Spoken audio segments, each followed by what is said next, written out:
Bismillahirrahmanirrahim. Assalamu alaikum students. I am Miss Tahira Barkat, your English teacher. Today we are going to do our lecture number 3 for the SVT of August. I hope you have understood your lecture number 1 and 2 for this month's SVT and you have written it with complete understanding. आपने सिर्फ लिखना नहीं होता अपनी copy में बल्कि उसको समझना भी होता है because once your schools will get open your teacher will ask you question about this कि अगर आपने ये पढ़ा है तो आपको पता भी होना चाहिए। तो सिर्फ आपने लिखना नहीं है बल्कि आपने इसको समझना भी है ताकि आप दोबारा जब इसको पढ़ें तो आपको याद हो कि आपने क्या पढ़ा था और क्या अंडरस्टैंड किया था। क्लियर? तो आप जब भी कुछ सुन रहे होते हैं उस बेशक वो ऑनलाइन क्लास हो या आपका एसवीटी की वीडियो हो, उसको आपने क्लियरली सुनना है और उसको अंडरस्टैंड करना है, सिर्फ लिखना नहीं है। ठीक है? So first you need to get attentive for understanding this. ठीक है? So let's get started.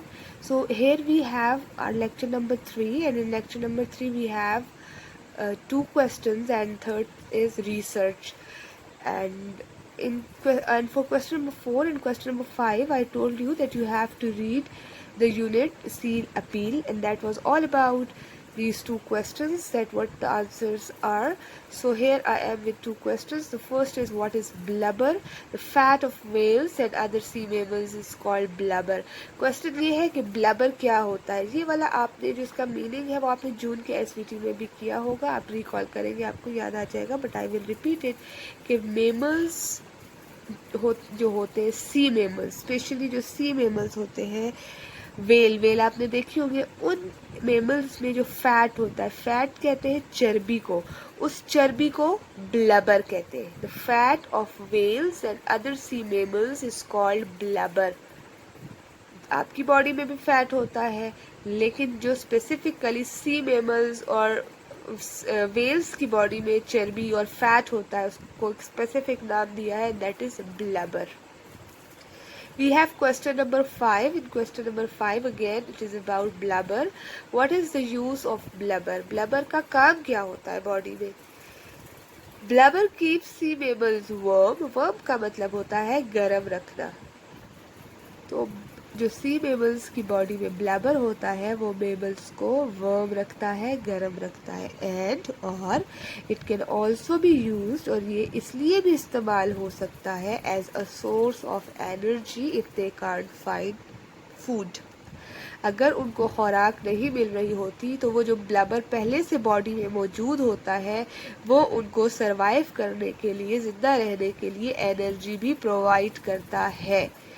आपको मैं एक एग्जाम्पल भी देती हूँ कि अगर आप लोग कुछ खाते नहीं है, पूरा दिन आप भूखे रहते हैं, आप किसी वजह से आपने कुछ खाया नहीं होता तो आपको थोड़ा थोड़ा लेजी फील होता है, आपकी एनर्जी जो है वो लूज हो रही होती है। तो इसी तरह जब जब ऐसी मेमल्स को खुराक नहीं मिलती या वो फाइट नहीं कर सकते तो वो जो उनके अंदर पहले से मौजूद फैट होता है, जो ब्लैबर होता है, वो उनको एनर्जेटिक रखता है, उनको सरवाइव करने में हेल्प करता है। जैसे हम लोग रोज़े रखते हैं और रोज़े के दौरान जब एंड टाइम होता है तो हम लोगों को थोड़ा सा लेजी फील होता है, हमें खाने की ज़रूरत होती है।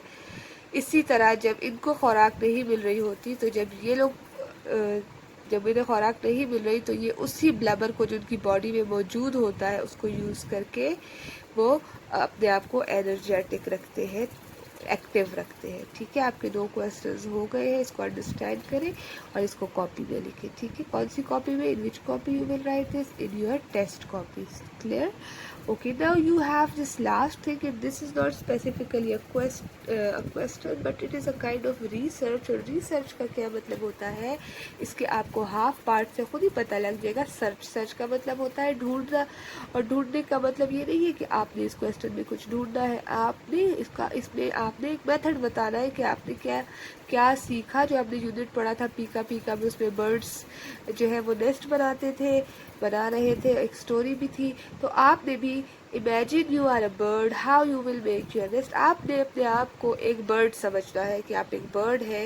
इमेजिन का मतलब है सोचे, ख्याल करें, ये नहीं कि आपने बर्ड बन जाना है, आपने इमेजिन करना है और फिर आपने सोचना है कि आप अपने लिए नेस्ट, अपने लिए घोंसला, अपना छोटा सा जो बर्ड्स का घर होता है वो कैसे बनाएंगे। तो मैंने आपके कुछ चीज़ों के नाम लिखे जिससे बर्ड्स अपना नेस्ट बनाती है। इसमें sticks, grass, leaves, branches, bird and stones etcetera.